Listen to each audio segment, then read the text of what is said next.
Good morning students. आज हम लोग स्टार्ट करेंगे आपके क्लास 10th के मैथमेटिक्स का दूसरा चैप्टर, जिसका नाम है बहुपद मतलब कि पॉलिनोमियल। उसका लेक्चर 1 आज हम लोग स्टार्ट करेंगे। ओके, तो हम उम्मीद करते हैं कि आप पीछे का सभी सवाल को बनाए होंगे, कोई दिक्कत नहीं हुई होगी। और आज हम लोग स्टार्ट करने वाले हैं बहुपद मतलब चैप्टर 2, आपका दूसरा चैप्टर है आपके मैथमेटिक्स का। देखेंगे आप ये बहुपद है क्या। इस बहुपद को समझने से पहले आप एक टर्म को समझिए, फंक्शन। फंक्शन को हिंदी में कहते हैं फलन। ओके, किसको समझा रहे हैं आपको? फंक्शन। फंक्शन मतलब क्या हो गया? फलन। ये फलन क्या है आप ये समझिए। मान लो आप बचपन में ये सुने होंगे कि ये जो आपका x है ये y है, इस दोनों को आप कहते हैं चर। चर का मतलब होता है जिसका मान बदलता हो। तो x y z इन सभी को हम लोग बोलते हैं चर। और जैसे आपका 1 2 3 1/2 3/5 या a b c ये सभी है अचर मतलब कांस्टेंट। ये है आपका वेरिएबल और ये है आपका क्या? कांस्टेंट। तो आपके पास दो राशि है, एक राशि है चर और एक राशि है अचर। ठीक है, कांस्टेंट जिसको बोलते हैं। और ये क्या? वेरिएबल। तो वेरिएबल में मुख्य रूप से हम लोग यूज करते हैं एक्स वाई का, लेकिन ऐसा नहीं है। एक्स हो, वाई हो, जेड हो, यू हो, भी हो, डब्ल्यू हो, ये सभी कैसा है? चर है। और 1 2 3 1/2 3/5 ए बी सी ये सभी कैसा है? तो ये सभी अचर है। ओके, तो आपके पास दो चीज़ बताए, एक वेरिएबल और एक कांस्टेंट। अब ये फंक्शन क्या है, फलन क्या है? तो मान लो आपके पास दो चर है, एक चर है x और एक चर है y। इस दोनों चर में अगर कोई संबंध होता है, अगर दो चर में कोई संबंध होता है, यदि दो चर में कोई संबंध होता है तो उसी संबंध को बोलते हैं फंक्शन। क्या बोलेंगे? फंक्शन। इस y और x में कोई भी संबंध हो, जैसे पहला संबंध है y बराबर x, मतलब y और x दोनों एक दूसरे के बराबर होगा। ठीक है। दूसरा, जैसे y बराबर एक्स स्क्वायर, y जो है x के स्क्वायर पर निर्भर करता है, तो ये भी एक उसमें संबंध हो गया। तीसरा, जैसे y बराबर x + 5, x में 5 जुट गया, ये भी एक संबंध है। चौथा हो गया आपका y बराबर एक्स स्क्वायर + 2, ये भी एक संबंध है। इन सभी संबंध को क्या बोलते हैं? फंक्शन। फंक्शन का पहला लेटर क्या है? f, और इसको लिखा जाता है फंक्शन को हम लोग लिखते हैं f(x). क्या लिखते हैं? f(x). फंक्शन का पहला लेटर क्या है? f, इसीलिए क्या लिख दिए? f(x). मतलब इस फंक्शन किस चर के साथ जुड़ा हुआ है? तो x के साथ जुड़ा हुआ है। अगर आपके पास लिखा हुआ fy, इसका मतलब फंक्शन में कौन सा चर है? तो उसमें है y। जैसे आपके पास लिखा हुआ है z, तो किसका फंक्शन है? तो वो फंक्शन है z का। ओके, तो आपने क्या देखा? इस प्रकार का फंक्शन। मतलब क्या है कि फंक्शन जो है, समझिएगा, फंक्शन एक आटा चक्की मशीन है। आप ऐसे समझिए, फंक्शन क्या है? एक आटा चक्की मशीन है, एक ऐसा प्रोसेस है जो कुछ लेता है और आपको कुछ देता है। मतलब कुछ इनपुट लेता है और कुछ आपको आउटपुट देता है। कुछ इनपुट लेता है और कुछ आउटपुट देता है। मतलब क्या? फंक्शन जो है वो एक ऐसा प्रोसेस है, वो एक ऐसा मशीन है जो कुछ इनपुट लेता है और आपको कुछ आउटपुट देता है। ओके, अब क्या इनपुट लेता है जरा देखेंगे। जैसे मान लीजिए आपके पास एक फंक्शन है y बराबर एक्स स्क्वायर। आपके पास एक फंक्शन है y बराबर एक्स स्क्वायर, जहाँ पे यदि ये फंक्शन x का मान 1 लेगा तो y का मान क्या देगा? 1 का स्क्वायर मतलब 1 देगा। यदि ये फंक्शन x का मान 0 लेगा तो y का मान 0 का स्क्वायर मतलब 0 देगा। यदि ये फंक्शन x का मान 2 लेगा तो y का मान 2 का स्क्वायर मतलब 4 हो जाएगा। यदि x का मान 3 लेगा तो y का मान 3 का स्क्वायर मतलब 9 हो जाएगा। अर्थात ये इनपुट है और ये क्या है? आउटपुट है। x का जो मान है उसे इनपुट कहते हैं और y के मान को क्या बोलते हैं? आउटपुट बोलते हैं। तो यहाँ पे ये फंक्शन जो है, फंक्शन क्या है? y बराबर एक्स स्क्वायर। तो यहाँ जो y बराबर एक्स स्क्वायर है, इसमें जो ये x है वो क्या है? इनपुट है, और ये जो y है ये क्या है? तो ये आपका आउटपुट है। लेकिन आपको ये समझना पड़ेगा, इस फंक्शन में x और y दोनों चर है। x और y दोनों क्या है? चर है। लेकिन आपको ये समझना है ये दोनों अलग अलग प्रकार का चर है। दोनों अलग अलग प्रकार का चर है। जैसे x का मान आपने कहाँ से लिखा, अपने मन से सोच के लिखा, लेकिन y का मान कहाँ से निकला, इस फंक्शन से निकला। यस कि नो, एकदम यस। ये x का मान आपके मन से लिखा गया, y का मान फंक्शन के मन से लिखा गया। मतलब x जो है वो y पे निर्भर नहीं करता है, y x पे निर्भर करता है और x आपके मन पे निर्भर करता है। अर्थात x जो है वो किसी और पे निर्भर नहीं करता है आपके अलावा, और y जो है वो x पे निर्भर करता है। तो जो किसी पे निर्भर नहीं करता है उसको बोलते हैं इंडिपेंडेंट वेरिएबल। ये वेरिएबल है, x और y दोनों क्या है, दोनों चर है। चर मतलब क्या हो गया, वेरिएबल हो गया। लेकिन ये जो x है ये है आपका इंडिपेंडेंट वेरिएबल। इंडिपेंडेंट वेरिएबल क्या है, तो इसका नाम क्या है, इंडिपेंडेंट वेरिएबल। और ये जो y है इस y का नाम है डिपेंडेंट वेरिएबल। क्या नाम है इसका, डिपेंडेंट वेरिएबल। इसका क्या नाम है, डिपेंडेंट वेरिएबल। x क्या है, इंडिपेंडेंट वेरिएबल, और y क्या है, डिपेंडेंट वेरिएबल। उसी प्रकार जिस प्रकार की फंक्शन y बराबर एक्स स्क्वायर एक फंक्शन है, उसी प्रकार पोलिनोमियल भी एक फंक्शन है। पोलिनोमियल भी क्या है, एक फंक्शन है। किसके बीच में फंक्शन है, तो दो या दो से अधिक चरों के बीच में एक फंक्शन है। चर मतलब एक्स वाई जेड ये सब। अर्थात ये जो आपका पोलिनोमियल है, बहुपद है, वो क्या है, बहुपद जो है वो चर में एक फंक्शन है, चर में एक संबंध है। फिर समझिए, बहुपद क्या है, बहुपद चर में एक, चर दो गो भी हो सकता है, तीन गो हो सकता है, चार गो हो सकता है। जैसे यहाँ समझिएगा, जैसे आपके पास हमने बोला, आपके पास कुछ लिखते हैं, जैसे आपके पास हमने लिखा y बराबर एक्स स्क्वायर प्लस 2। कितने चर हैं, एक चर y है, एक ये तो कांस्टेंट है, ये तो पावर है। चर कौन कौन, x और y है, तो ये कितने चरों में बहुपद है, दो चर में बहुपद है। जैसे y बराबर x square plus Z square plus 5, ये कितने चर में है, x y z, तीन चर में ये बहुपद है। तो बहुपद जो होता है वो दो या दो से अधिक चरों के बीच एक संबंध होता है, ठीक। लेकिन आपके सिलेबस में, आप नन्हे मुन्ने राई हैं, देश के सिपाही हैं, आपको थोड़ा सा पढ़ना है। आपके सिलेबस में केवल दो चर पढ़ना है। जब हम लोग 11th में चलेंगे, 11th का मैथ भी बहुत झक्कास आपके सामने प्रस्तुत करेंगे आनंद सर बहुत जल्द। तो ये जो y बराबर x square plus Z square plus 5 है, इसमें तीन चर हैं और इसमें दो चर हैं। आपको जो पढ़ना है उसमें केवल और सिर्फ केवल दो चर होंगे। आपको जो पढ़ना है उसमें केवल और सिर्फ केवल दो चर होंगे, एक x होगा जनरली, एक y होगा। कंप्लीट ये दो चर होंगे, उसी दोनों चर में सारा का सारा खेल होगा, उसी में सारे के सारे प्रोसेस होंगे। फिर से बहुपद क्या है, तो बहुपद दो या दो से अधिक चरों में एक संबंध होता है जिसका घात, घात मतलब पावर, घात हमेशा होता है चर का, कांस्टेंट या अचर का घात नहीं होता। घात किसका देखते हैं, चर का। तो बोलता है कि बहुपद जो है वो दो या दो से अधिक चरों में एक संबंध है।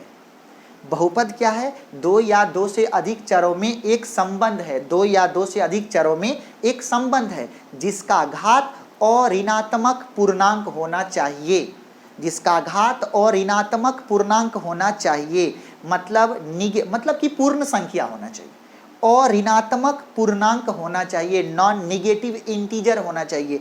अर्थात मतलब कि -1 -2 -3 नहीं होना चाहिए। तो क्या होना चाहिए, 0 हो सकता है, 1 हो सकता है, 2 3 4 5, फिर 1/2 नहीं हो सकता, फ्रैक्शन में भी नहीं हो सकता। तो इस प्रकार का जो संबंध होगा उसी को क्या बोलेंगे, बहुपद। तो हमने क्या बोला, बहुपद क्या है, तो बहुपद जो है वो चरों के बीच एक संबंध होता है जिसका घात और ऋणात्मक पूर्णांक हो, मतलब पूर्ण संख्या वाला घात हो, उसको क्या बोलेंगे, बहुपद बोलेंगे। ओके, उसको क्या बोलेंगे, बहुपद बोलेंगे। ओके, बहुपद को अंग्रेजी में क्या बोलते हैं, पॉलिनोमियल। पॉलिनोमियल का पहला अक्षर क्या है, पी, इसीलिए अगला स्टार लिखिए, पॉलिनोमियल को पी से सूचित किया जाता है। किससे लिखेंगे, पी से। पॉलिनोमियल किससे लिखे, बहुपद को किससे लिखते हैं, पी से सूचित किया जाता है। किससे लिखते हैं आप उसको, आप उससे लिखते हैं पॉलिनोमियल को पी से सूचित किया जाता है। किससे लिखा जाएगा, पी से।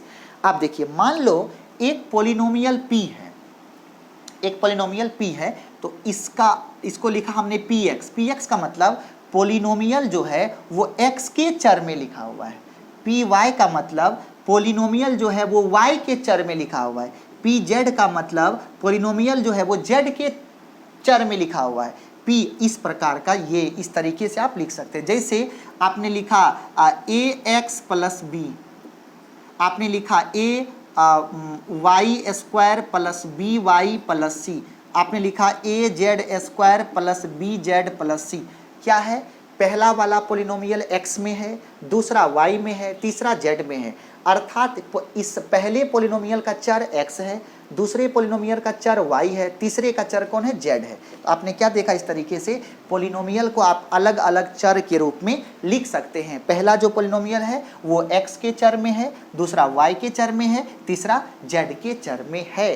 तीसरा क्या है, z के चर में है। तो हम लोग सबसे पहले ये समझे कि पोलिनोमियल किसे कहते हैं। आपने बोला पोलिनोमियल जो है वो चर के बीच एक संबंध है जिसका घात कैसा होना चाहिए, और ऋणात्मक होना चाहिए। जैसे पहला example x square plus 1/x plus 3 ऐसा दिया हुआ है, ऐसा दिया हुआ है। चर क्या है, x है, लेकिन यहाँ पे ये पोलिनोमियल है कि नहीं है, तो ये नहीं है, ये बहुपद नहीं है। कैसे, एक्स स्क्वायर, ये 1/x को लिखेंगे x के पावर -1 प्लस 3, यहाँ पे घात क्या हो गया, ऋणात्मक। लेकिन आपने क्या बोला कि चर का घात और ऋणात्मक और पूर्णांक होना चाहिए, लेकिन यहाँ पे क्या आ गया, ऋणात्मक, इसीलिए ये बहुपद नहीं होगा। दूसरा एग्जाम्पल, जैसे आपने लिखा px बराबर आपने लिखा एक्स स्क्वायर प्लस x के पावर 1/2 प्लस 3, ये बहुपद है कि नहीं है, ये भी बहुपद नहीं है। ये बहुपद क्यों नहीं है, क्योंकि ये पूर्णांक नहीं है, ये भिन्न है, ये बहुपद नहीं होगा। ओके, जैसे तीसरा सवाल px बराबर आपने लिखा एक्स स्क्वायर प्लस √3x के पावर √3 या √x प्लस 3, ये भी क्या है, पोलिनोमियल नहीं है। क्यों, क्योंकि रूट का मतलब होता है x के पावर 1/2, यहाँ भी क्या हो गया, पूर्णांक नहीं आया, इसीलिए भी क्या होगा, बहुपद नहीं होगा। चौथा सवाल है आपके सामने, px बराबर 3x square plus 5x plus 6। देखिए आप यहाँ भी x का पावर, चर का पावर देखिए, केवल x का पावर 2 है, यहाँ x का पावर 1 है। 2 और 1 दोनों पूर्ण संख्या है और ऋणात्मक भी है, इसीलिए बहुपद होगा, ये बहुपद होगा।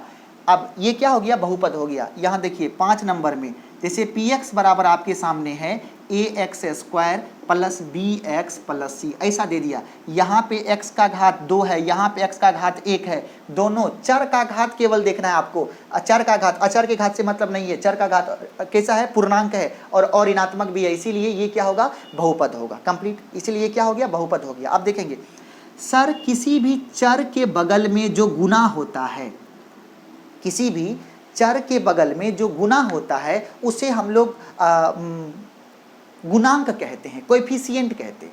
चर के बगल में कोई भी चीज जो गुना होता है उसे आप क्या बोलते हैं, गुणांक।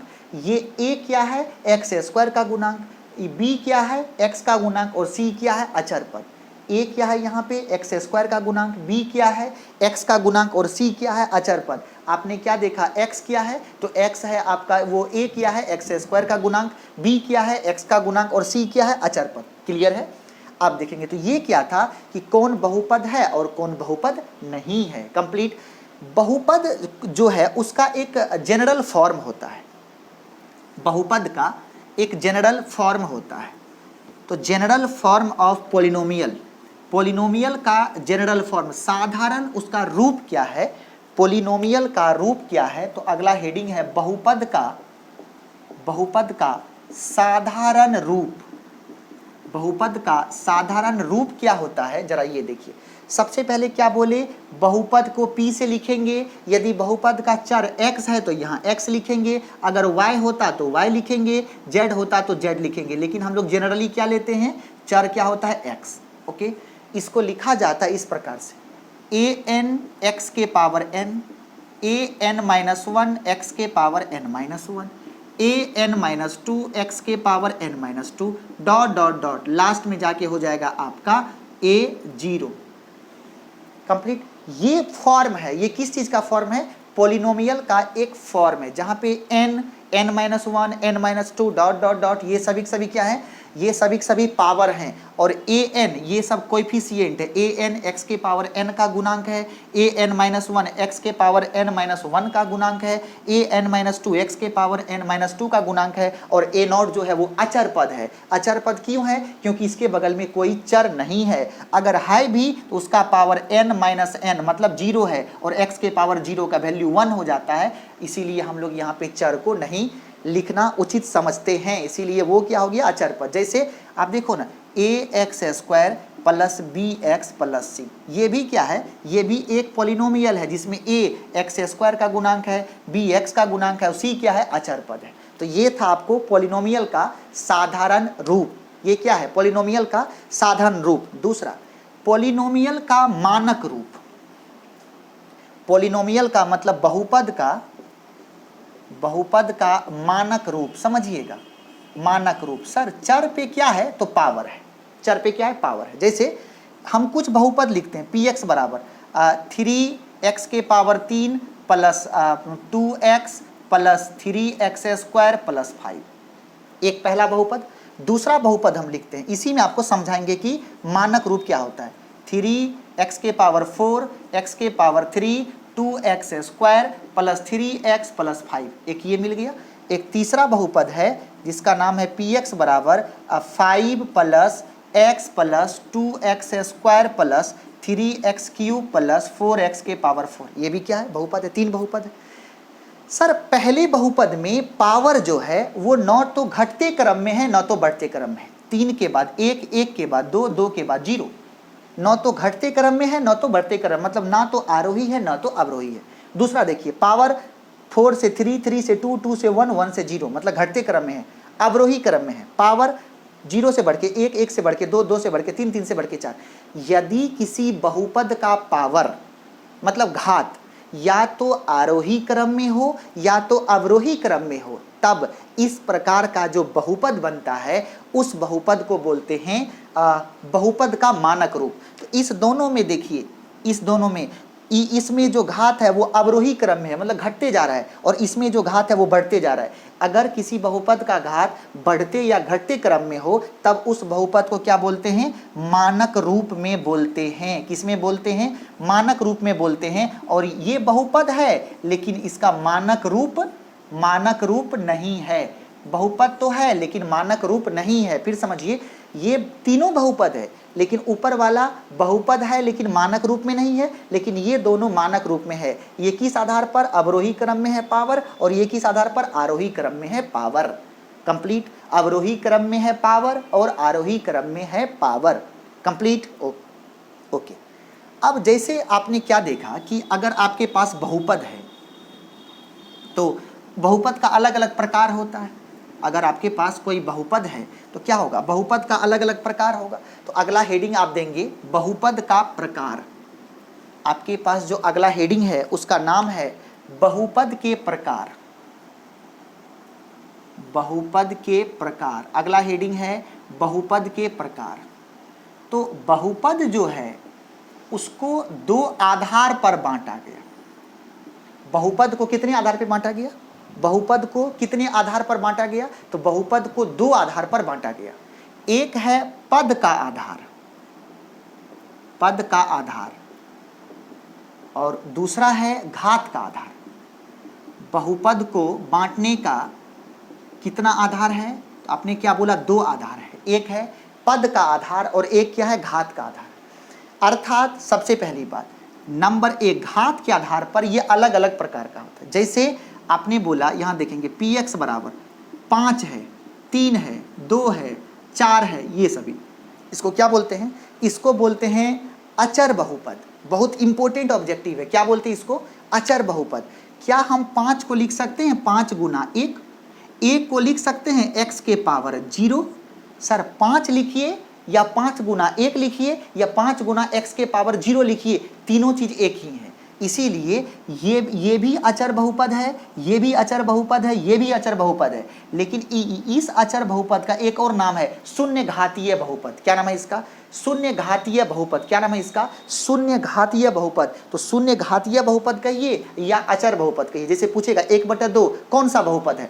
शून्य घातीय बहुपद है या अचर बहुपद है। पूछेगा -7/2 कौन सा बहुपद है? शून्य घातीय बहुपद है या अचर बहुपद है। 5 कौन सा बहुपद है? तो कोई भी कांस्टेंट एक बहुपद होता है और उसका क्या नाम है? उसका नाम या तो अचर बहुपद है या तो शून्य घातीय बहुपद है। तो पहला क्या होगा? शून्य घातीय बहुपद, शून्य घातीय बहुपद, बहुपद या अचर बहुपद, या अचर बहुपद, शून्य घातीय बहुपद या अचर बहुपद। जैसे, तो इसके जैसे में कौन कौन होगा?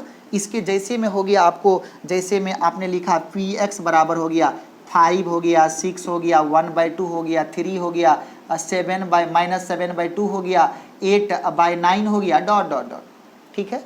इससे ऐसे कोई भी जितने भी अचर बहुपद हैं, जितने भी नियतांक है, कांस्टेंट है, सभी सभी अचर बहुपद या शून्य घातीय बहुपद है। दूसरा एक घातीय, ये कैसा था, शून्य घातीय या अचर। दूसरा है एक घातीय बहुपद, एक घातीय बहुपद, एक घातीय बहुपद, सही है। इसको बोलते हैं लीनियर पोलिनोमियल, लीनियर पोलिनोमियल। इसका नाम क्या है, लीनियर पोलिनोमियल। एक घात होगा मतलब जिसमें चर का घात कितना हो, जैसे चर कौन है, x है, इसका घात 1, और एक घात तो लिखा नहीं जाता, जैसे x + 2, घात कितना है, एक घात है। ओके, घात कितना है, एक घात है। जैसे px बराबर आपके सामने लिखा हुआ है 2x + 4, ये इसमें भी चर का घात कितना है, एक, तो क्या हो गया, एक घातीय बहुपद। जैसे 3x कैसा है, एक घातीय बहुपद। जैसे x - 2 कैसा है, एक घातीय बहुपद। ओके, उसके बाद आप समझ गए होंगे अगला द्विघातीय बहुपद, द्विघातीय बहुपद। अगला क्या हो गया, द्विघातीय बहुपद, क्वाड्रेटिक पोलिनोमियल। इसको क्या बोलते हैं, क्वाड्रेटिक पोलिनोमियल। ओके, तो द्विघात बहुपद जिसमें घात कितना हो, 2 होना चाहिए, तो क्या लिखेंगे, जैसे px बराबर ax², ये भी क्या है, द्विघातीय बहुपद है। जैसे bx + c, सर इसमें महत्तम घात देखना है, अधिकतम घात कितना है, 2 है। जैसे आपके सामने है px बराबर 3x² + 2x + 5। जैसे आपके सामने है px बराबर 4x² + 2, ये तीनों क्या है, ये है द्विघातीय बहुपद। तीनों को क्या बोलेंगे, तीनों को बोलेंगे आप द्विघातीय बहुपद। जैसे चौथा में आपको जानना है त्रिघातीय बहुपद। चौथा में क्या पढ़ना है, त्रिघातीय बहुपद। अब आप समझ गए होंगे जिस बहुपद का अधिकतम घात कितना हो, 3 हो। जैसे px बराबर होगी आपके सामने 3x³ + 2x² + 3x + 5, ऐसा दिया हुआ। देखिए पहले में 3, 2, 1, 0, तो सब में अधिकतम घात क्या है, 3 है। तो जिस बहुपद का अधिकतम घात 3 हो उसे क्या बोलेंगे, त्रिघातीय बहुपद। तो ये क्या था, ये था बहुपद का प्रकार किस आधार पर, तो ये था घात के आधार पर। ये क्या था, घात के आधार पर। अब क्या होगा, पद के आधार पर। दूसरा क्या है, दूसरा है आपके पास पद के आधार पर। जरा सा देखिएगा पद के आधार पर हम लोग क्या क्या पढ़ने वाले हैं। आप देखेंगे आप पद के आधार पर, सर सबसे पहली बात कि बहुपद के पद को समझिएगा, बहुपद के पद को केवल जोड़ और घटाव का चिन्ह अलग अलग कर सकता है, गुना और भाग अलग अलग नहीं कर सकता। जैसे x × 2, 2x, ये दोनों के बीच में कौन चिन्ह है, गुना का। ये दोनों दो पद नहीं है, एक ही पद है। लेकिन यदि लिखा रहेगा 2 + x, तो ये दो अलग अलग पद हो गया। जैसे 2 - x, तो ये दो अलग अलग पद हो गया। जैसे x/2 भाग है, तो ये एक ही पद है। तो बहुपद में पदों को केवल जोड़ या घटाव के चिन्ह के द्वारा अलग अलग किया जा सकता है, उसे गुना या भाग के द्वारा अलग अलग नहीं किया जा सकता। उसे गुना या भाग के द्वारा अलग अलग नहीं किया जा सकता, केवल जोड़ या घटाव के द्वारा अलग अलग। जैसे बताइए 3x में कितने पद, एक पद। बताइए 3 + x में कितने पद, 2 पद। 3 - x में कितने पद, 2 पद। 3 + 3x में कितने पद, 2 पद। 3 + x/3 में कितने पद, 2 पद। तो आप बताइए x + 3 प्लस ऐसा कुछ दे दिया x², कितने पद, 3 पद। ठीक है, तो इस तरीके से आपने क्या देखा कि केवल जोड़ और घटाव जो है वो पद को अलग अलग कर सकता है, गुना या भाग पद को अलग अलग नहीं कर सकता। तो इसके आधार पर सबसे पहला होता है एक पदी बहुपद, एक पदी बहुपद। दूसरा हो गया द्विपदी बहुपद। तीसरा हो गया त्रिपदी। ऐसे बहुत चलता रहेगा, त्रिपदी बहुपद। मतलब क्या, वैसे बहुपद जिसमें केवल एक पद हो उसे बोलेंगे एक पदी, जिसमें 2 पद हो मतलब 2 टर्म हो उसे बोलेंगे द्विपदी, जिसमें 3 टर्म हो उसे क्या बोलेंगे, त्रिपदी। तो आपने क्या बोला, एक पदी का मतलब जिसमें क्या हो, एक पद हो। जैसे x एक पद है, जैसे 2x एक पद है, x/2 एक पद है, y² एक पद है, y²/2 एक पद है, 3y² एक पद है, 3x³ एक पद है, x³/3 एक पद है। तो ये सभी के सभी कैसे बहुपद के एग्जाम्पल हैं, एक पदी बहुपद के एग्जाम्पल हैं। दूसरा क्या है, द्विपदी। तो वैसे बहुपद जिसमें 2 टर्म हो तो उसे आप क्या बोलेंगे, द्विपदी बहुपद। जैसे x + 2, देखिए कै गो टर्म हो गया, 2 गो टर्म है, प्लस के अगल बगल। जैसे 2x एक पद है, 2 जोड़ दिए तो कितना हो गया, 2 पद। जैसे x - 2 2 पद है, जैसे आपका 3x माइनस 2 दो पद है, x बटा 3 प्लस 2 दो पद है, तो ये सभी किसका एग्जाम्पल है? द्विपदी का। त्रिपदी जिसमें कितने पद होंगे? 3 पद होंगे, जैसे x square plus 2x plus 5 कितने पद हो गए? 3 पद, तो ये कैसा हो गया? त्रिपदी। जैसे Y square plus 5y plus 6 कितने हो गए? त्रिपदी हो गए। जैसे 3x square plus 2x plus 5 कितने पद हो गए? 3 पद हो गए। तो ये सभी किसके एग्जाम्पल हैं? तो त्रिपदी। और आपको फिर से बोल देते हैं, पद को केवल जोड़ या घटाव अलग अलग करता है, गुना या भाग अलग अलग नहीं करता। ये था बहुपद का प्रकार। किस दो आधार पर? एक था पद का आधार और एक था घात का आधार। पद के आधार पर एक पदी, द्विपदी, त्रिपदी वगैरह वगैरह, और घात के आधार पर एक घातीय, शून्य घातीय, एक घातीय, इस तरीके से अलग अलग प्रकार। ओके, नेक्स्ट अब हम लोग पढ़ेंगे बहुपद के चर। बहुपद के चर, बहुपद के चर, अगला हेडिंग दीजिए आप, बहुपद के चर।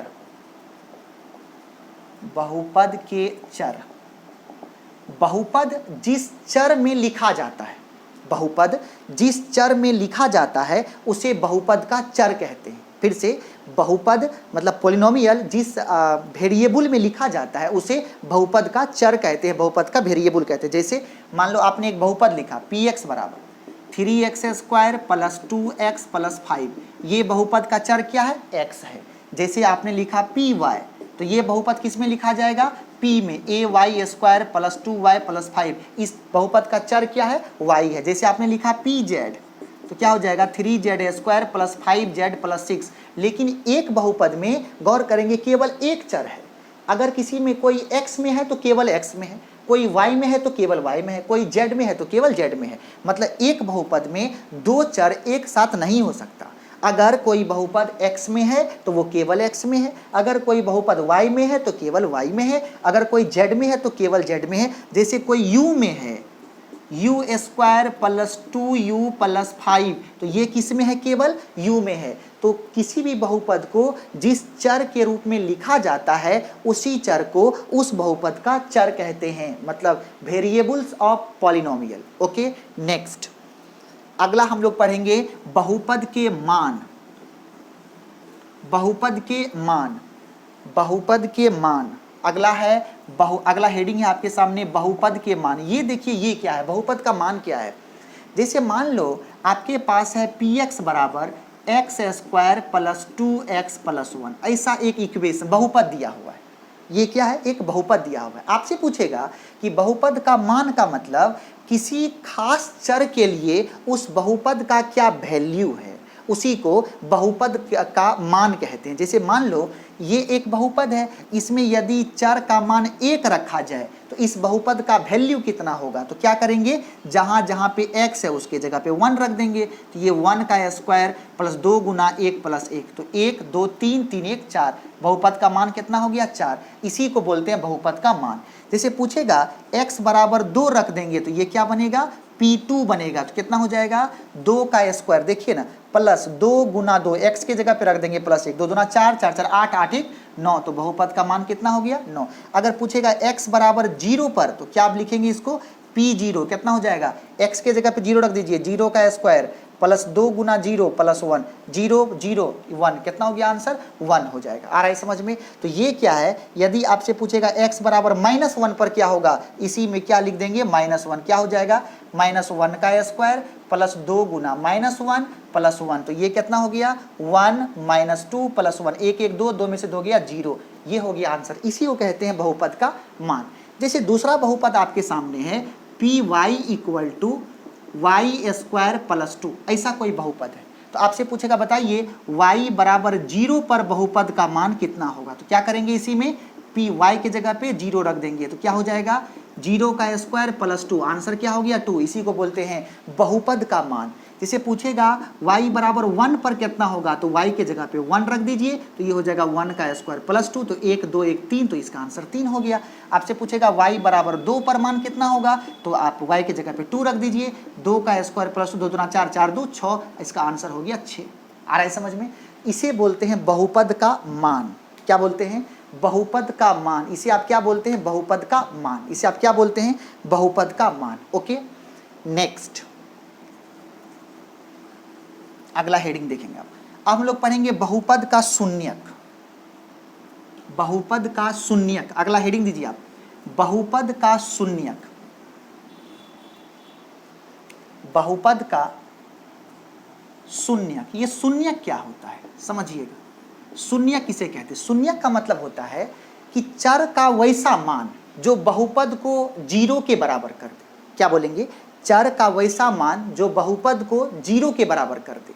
चर, शून्यक किसे कहते हैं? चर का वैसा मान जो बहुपद को जीरो के बराबर कर दे, उसे क्या बोलेंगे? शून्यक। ओके, देखेंगे। जैसे मान लो कि आपसे पूछेगा कि यदि px बराबर x² - 2, ये कोई बहुपद है, का शून्यक ज्ञात करें। क्या निकालना है? शून्यक निकालना है। हम क्या बोले? शून्यक जो है वो चर का ऐसा मान होता है जो बहुपद को जीरो के बराबर कर दे। इसका मतलब शून्यक निकालने के लिए px को क्या रख दीजिए? जीरो। ठीक है, शून्यक निकालना हो तो px को आप क्या कर दीजिए? जीरो कर दिए। लेकिन px के जगह पे कितना लिखिएगा? x² - 2 बराबर जीरो। तो यहाँ से -2 इधर 2 माइनस में उधर जाएगा तो प्लस में, स्क्वायर हटेगा तो उधर जाके रूट बनेगा, और रूट हमेशा प्लस माइनस में खुलता है। तो x का वैल्यू +√2 या -√2 इस बहुपद का क्या है? शून्यक है। अगर आप इस मान को इसमें रखिएगा तो इस बहुपद को जीरो के बराबर कर देगा। जैसे आपसे पूछा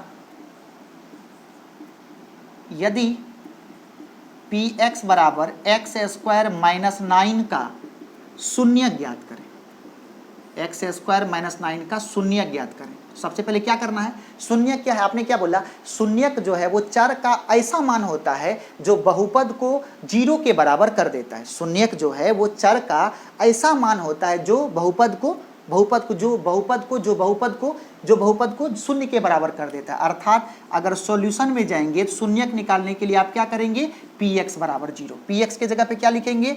x² - 9 बराबर जीरो। तो क्या हो जाएगा? x² बराबर 9, तो इधर स्क्वायर खत्म तो उधर जाके रूट बनेगा। रूट हमेशा प्लस माइनस में, 9 का वर्गमूल 3, +3 और -3। x का मान +3 भी इसका शून्यक है और x का मान -3 भी इसका शून्यक है। तो इस तरीके से हम लोग क्या निकाल सकते हैं? शून्यक। आप समझिएगा, किसी भी बहुपद का अधिकतम शून्यक, किसी भी बहुपद का अधिकतम शून्यक उसके अधिकतम घात के बराबर होता है। लिखिए इस बात को, किसी भी बहुपद का अधिकतम शून्यक उसके अधिकतम घात के बराबर होता है। किसी भी बहुपद का अधिकतम शून्यक उसके अधिकतम घात के बराबर होता है। इस लाइन को आप लिखेंगे, किसी भी बहुपद का अधिकतम शून्यक उसके अधिकतम घात के बराबर होता है। ओके, जरा देखिएगा, पहला एग्जाम्पल आपके सामने। जैसे x + px बराबर है x + 3, इसका घात कितना है? घात कितना है? 1। जितना घात होगा अधिकतम उतना ही शून्यक होगा, तो इसका घात कितना है? 1। तो आप शून्यक के लिए क्या करेंगे? px को जीरो कर देंगे, x + 3 बराबर जीरो, x बराबर -3। चेक कीजिए, बहुपद इसका शून्य कितना निकला? 1 निकला। घात भी कितना है? 1 है। दूसरा देखिए, जैसे px बराबर हो गया x² - 9, इसका शून्य कितना होगा? px बराबर जीरो कर देंगे, x² - 9 बराबर जीरो, x² बराबर 9, x बराबर +-√9, x बराबर +-3। कितना शून्यक हो गया? 2 शून्यक। घात भी कितना था? 2 था। शून्यक भी कितना हो गया? 2 हो गया। जैसे 3 नंबर में हो गया आपके सामने px बराबर दिया हुआ है x² - 1, तो इसका शून्य घात कितना है? 2 है। शून्य कैसे निकालेंगे? px जीरो कर देंगे, x² - 1 बराबर जीरो, x² बराबर 1, x बराबर +-1। इसका भी 2 शून्यक है। मतलब किसी भी बहुपद का अधिकतम शून्यक उतना ही होता है जितना उसका अधिकतम घात हो। अधिकतम घात हो तो बताइए, जैसे आपके सामने px बराबर है ax² + bx + c, ये क्या है? एक द्विघात बहुपद है। बताइए इसका अधिकतम शून्यक क्या हो सकता है? इसका अधिकतम शून्यक क्या होगा? जितना अधिकतम घात कितना है? 2 है। इसका शून्यक भी क्या होगा? 2 होगा। और उस शून्यक को हम लोग लिखते हैं, एक शून्यक को बोलते हैं अल्फा और एक शून्यक को बोलते हैं बीटा। अगर कोई द्विघात बहुपद है उसके अधिकतम कितने शून्यक होंगे? उसके अधिकतम कितने शून्यक होंगे? तो उसके अधिकतम 2 शून्यक होंगे। कौन कौन? एक को आपने बोल दिया अल्फा और एक को बोल दिया आपने बीटा। ओके, लेकिन ये कब हुआ? ये मैथमेटिकली हुआ। ठीक है, अब जरा सा ग्राफ से आप देखते हैं, जरा सा ग्राफ से देखते हैं। जरा सा हम लोग ग्राफ से देखते हैं। तो ग्राफ के द्वारा बहुपद का शून्यक निकालना। आज का कहानी क्या है? आज का कहानी है कि ग्राफ के द्वारा किसी भी बहुपद का शून्यक निकालना। क्या बोले? ग्राफ के द्वारा किसी भी बहुपद का शून्यक निकालना। ओके, ग्राफ के द्वारा किसी भी बहुपद का शून्यक निकालना। समझिएगा बात को। मेरा कहना है कि सबसे पहले कि अगर आप किसी भी बहुपद का अगर आप ग्राफ ड्रॉ करते हो, जैसे मान लो कि y ये px बहुपद है, px जो है वो क्या है? बहुपद है। ठीक है, आप देखिए ये आपका y एक्सिस और ये आपका x एक्सिस। ग्राफ मान लो ऐसा है, ठीक है, ये ऑरिजिन। दूसरा देखेंगे ये x एक्सिस, ये y एक्सिस, ये ग्राफ ऐसा है। तीसरा हो गया ये x एक्सिस, ये y एक्सिस, ये ऑरिजिन, ये ग्राफ ऐसा है, ऐसा दिया हुआ है। हाँ, चौथा ग्राफ ऐसा है, ये ग्राफ ऐसा है, यहाँ पर ऑरिजिन है। आप इस चारों ग्राफ को देखिए। देखने के बाद आपको पता चलेगा कि ये जो आपके सामने पहला ग्राफ है, पहला ग्राफ, ये दूसरा, ये तीसरा, ये चौथा। तो ग्राफिकली अगर शून्यक देखना हो, यहाँ से भी एक ऑब्जेक्टिव बोर्ड में बहुत इंपॉर्टेंट बनता है, बहुत इंपॉर्टेंट। आपको डायरेक्ट ग्राफ दे देगा, आपको पूछेगा इनमें से इसका कितना शून्यक है। आप जब ग्राफ देखिए उसमें ये देखो कि वो जो बहुपद है वो उस ग्राफ के x एक्सिस को कितनी बार काटा, y को नहीं। y को काटे या ना काटे हम लोगों का कुछ बिगड़ने वाला नहीं है, x को काटना चाहिए। अगर x को एक बार काटा उसका एक शून्यक होगा, x को दो बार काटा उसका दो शून्यक होगा। y को फिर से काटे ना काटे कोई फर्क नहीं पड़ता, x को नहीं काटा शून्यक नहीं होगा। x को तीन बार काटा तीन शून्यक, x को चार बार काटा चार शून्यक, x को नहीं काटा नो शून्यक। y को कितनी बार काटे कोई फर्क पड़ने वाला नहीं है। समझ में आया? देखें एक और ग्राफ ले लो, जैसे ये देखो, ये वाला देखेंगे। सर देखो आप इसको, y को एक बार x को एक बार, लेकिन y को नहीं गिनना है क्योंकि x को गिनना है। तो इसका कितने शून्यक होंगे? इसके शून्यक एक होंगे। मान लो अल्फा, ये कितनी बार काटा? एक दो तीन बार। x को कितनी बार काटा? तीन बार काटा। इसका कै गो शून्य हो? तीन गो होगा, अल्फा बीटा गामा। इसको क्या कितनी बार काटा? x को दो बार काटा, इसका दो शून्यक होगा, अल्फा और एक बीटा। देखेंगे ये कितनी बार काटा? x को एक भी बार नहीं काटा, y को काटा है। y को काटने से कोई फर्क नहीं पड़ता, x को नहीं काटा, इसीलिए इसका शून्यक नहीं होगा, इसका शून्यक नहीं होगा। ये x को नहीं काटा है, केवल किसको काट रहा है? y को काटने से कोई फर्क नहीं पड़ता, इसका शून्यक नहीं होगा, इसका शून्यक नहीं होगा। कंप्लीट। ये क्या था? ये था कि ग्राफ को देख करके आप शून्यक कैसे निकालते हो। ये आपने क्या देखा? ग्राफ को देख करके आप उसका शून्यक कैसे निकालेंगे। आपने क्या सीखा? ग्राफ को देख करके उसका शून्यक कैसे निकालेंगे। कंप्लीट। तो जब हम लोग ये सीख गए कि उसके ग्राफ को देख करके शून्यक कैसे निकालेंगे, तो इस पर अगर कोई भी न्यूमेरिकल्स आएगा तो हमें लगता है कि आप उस चीज़ को बना लेंगे। Okay, complete. आज के लेक्चर को यहाँ पे रोकते हैं और हम आपके लिए आज होमवर्क है 2.1 तुरंत आप निकालिए कॉपी और चट से बना लीजिए। Okay, thank you so much.